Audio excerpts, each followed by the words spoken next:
Hello everyone, I'm Gunny, and this is a WK-180C, a rifle that in my review I called a piece of shit.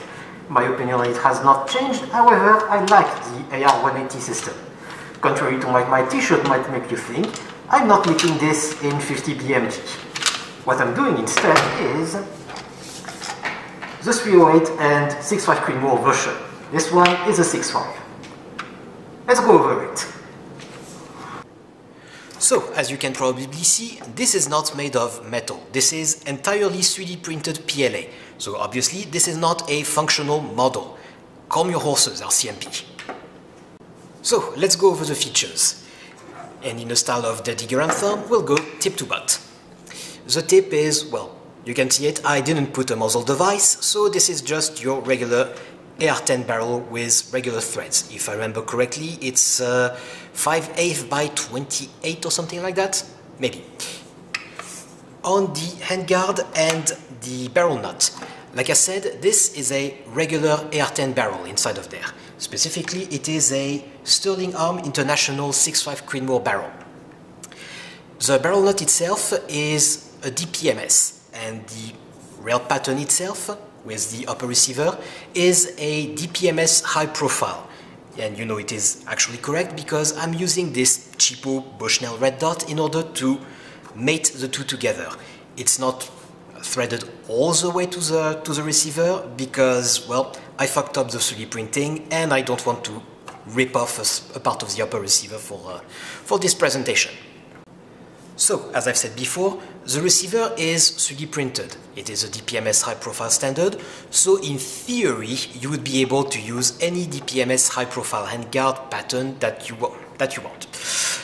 The thing that you'll have to remember, however, is that the gas block is not present at the moment, and this handguard might be the final one because that's what I'm basing all of my calculations and dimensions on. But the gas block with the piston system is going to be bigger than your regular gas block for using a gas tube for the direct impingement system of the AR-10. So you'll have to be careful of that when the finished product comes out.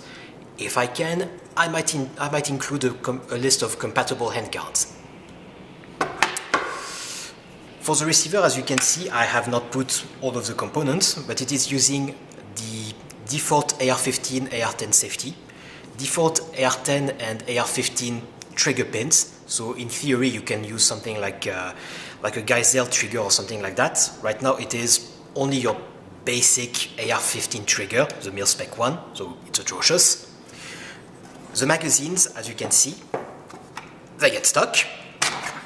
There we go. With a couple snap caps. Is your regular SR25/AR-10 magazine. This one is a PMAC 25 to be specific, and it's not fitting perfectly inside because of the pin. It is rubbing inside of the mag well. That's why it's a little bit difficult to fit. The grip is also a default AR-15 pattern grip. This one, in this particular case, it is a Magpul K2, I believe. On the finished product, it will probably be something mil-spec coming from Aero Precision or something of that sort. That's what I'm planning on anyway. You can see that in the back of the lower receiver, we have a QD sling mount. I'm not putting it in the back because, as you can see, there is a Picatinny rail like on the MCX or MPX, for example. This way, you can fit any kind of stock that you want. Right now, I have put a Midwest Industry buffer tube adapter, and this is coming from a, what was it again? An NEA BCL 102, if I remember correctly. This is something that was sold to me by The Shooting Edge in order to help me out. In the finished product, I do not think I will include this particular kind of buffer tube adapter because it is relatively expensive. It's more likely I go for something like a Zukov Magpul or something like that with a folding capability. I'm not saying that folding will be possible, but I'm not saying that folding will be possible and firing, because obviously this is quite a little bit thicker than your regular AR10, and also because the charging handle is on the other side. While I am on the other side, you can see that the rifle also uses AR10 pins specifically. They are supposed to be captive, but as you can probably see, I messed up re-drilling the holes for the pins, so they're just falling off freely. We have a regular as you can hear, we have a regular AR10 bolt catch, bolt release. Right under it we have obviously the mag catch. For the pin of the bolt catch or bolt release, I'm using a push-through one. As you can see, there is a corresponding hole on the other side. The reason why I'm doing that is we normally have threaded pin on the regular AR10. The problem that I have with that is that these are really tiny threads that are going into aluminum. I do not want to risk people ripping the threads out, so I decided to just have a push-through pin, and on the other side, as you can see, there is a hole that would allow you to hammer it out again and grab it from the other side if need be. The charging handle right now, it's the one from the WK180 that I showed you before, and it is, as you can see, somewhat functional. It does not retract completely because the bolt carrier inside, as we are going to see in a few minutes, is simply not at the correct tolerances for the springs to properly fit inside of them. And while I'm talking about that, let's open it up. So, let's open the rifle in the most professional way possible. I told you they fall off. So, in theory, you can open the rifle just like a regular AR-10 if you have anything you want to do inside it, or separate both the lower and upper. Inside of the lower, you can see that I have just your regular mil-spec trigger at the moment with an AR-10 bolt catch, bolt release. The trigger inside is, like I said, completely mil-spec, but you can see that the cuts are not exactly the same. The reason for that is that I do not actually need to have all of the cuts from the AR-10 inside. This should be, in theory, enough in order to fit any trigger inside. Or, I should say, any trigger that conforms to the system of hammer trigger disconnector inside. So a regular Geisel 2-stage, for example, should be working inside of that. And as you can see, there is no buffer or hydraulic system inside of it. This is just a hard stop with a Picatinny rail at the end. Onto the upper now. You can see that there is a noticeable gap between the bolt carrier and the receiver right there. The reason why I did not expand the entire bolt carrier is that I do not see this as a military rifle, so I don't necessarily see the need to completely seal it off. And the other reason is, if I were to expand this, then I would need to make the receiver a little bit longer. You'll see the advantage of that in a second. The other reason is, there is a pretty big ingress point on this side anyway, so this little gap between the bolt carrier and the receiver is really not going to make much of a difference in all reality. So, taking the bolt carrier out, I'm just going to grab the charging handle like on any, and obviously this is resisting a little bit because this is 3D printed, so there's a bit more friction than on the metal. There. So as you can see, come back here. This is exactly the same system as on any AR-180. We have a pair of guide rods, which are plastic in this case, with an end cap. The end cap has a hole to allow for the firing pin to go into. Once you get to this stage, resisting a little bit, and I do not have a cam pin inside at the moment because tolerances are not close enough, I'm going to be unscrewing the charging handle. Once this is done, you can take everything out and you get your very average AR-180 bolt carrier group. Except this one obviously is for 6.5 Creedmoor and 308. Like so. You can see that inside the firing pin is currently protruding because, well, the tolerances are not as close as they should be on a finished model. So if I try to pull it out a little bit. If I can, that is. Come on. Okay. Well, the firing pin doesn't want to come out right now, at least. Can I get it to go out? Nope. Doesn't seem so. Doesn't. Maybe I can. Oof. No, I cannot. Anyway. Oh. Of course I can't. I'm an idiot. It works a lot better when you actually remove the retaining pin. There you go. And something fell off. I don't know what that is. Oh. The resin printed retaining pin has broken off. That's what's going on. Anyway, as you can see, this is a completely standard AR-10 firing pin. I'm reusing as many components as possible in order to reduce the costs.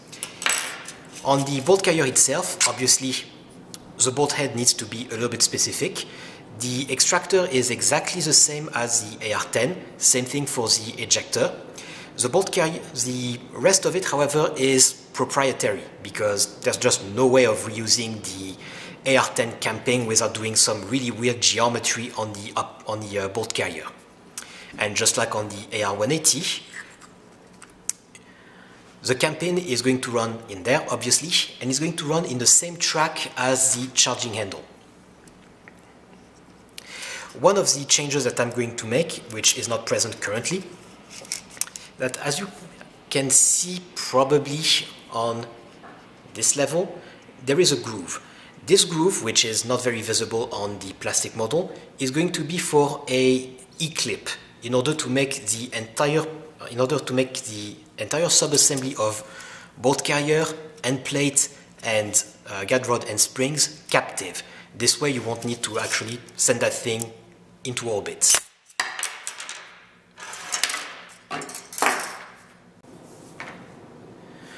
The springs inside of the bolt carrier on the GR380 are also kind of an attempt at saving costs.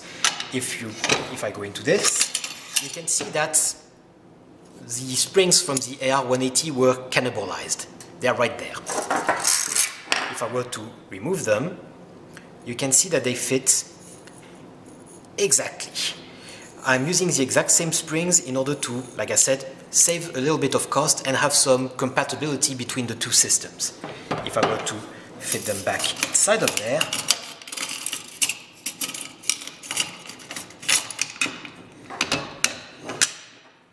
and there, you see, works perfectly fine.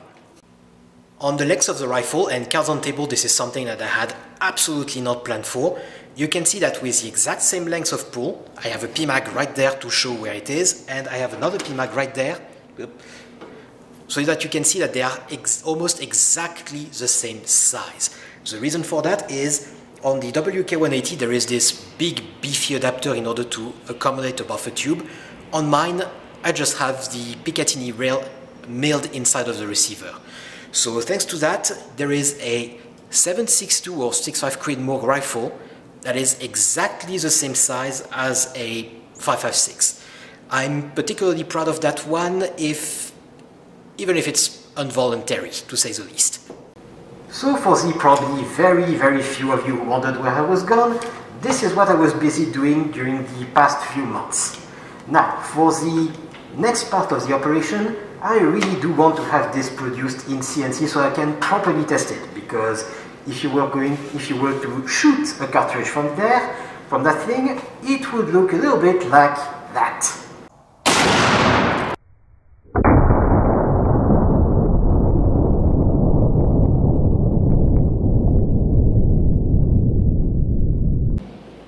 So no, I'm not going to be shooting this thing in plastic. I like my face, thank you very much. The other problem that we are running into right now is that the Liberals are rattling the sabers once again in order to ban more guns in Canada. So, during the holidays and probably for most of winter, I'm going to be going to Texas.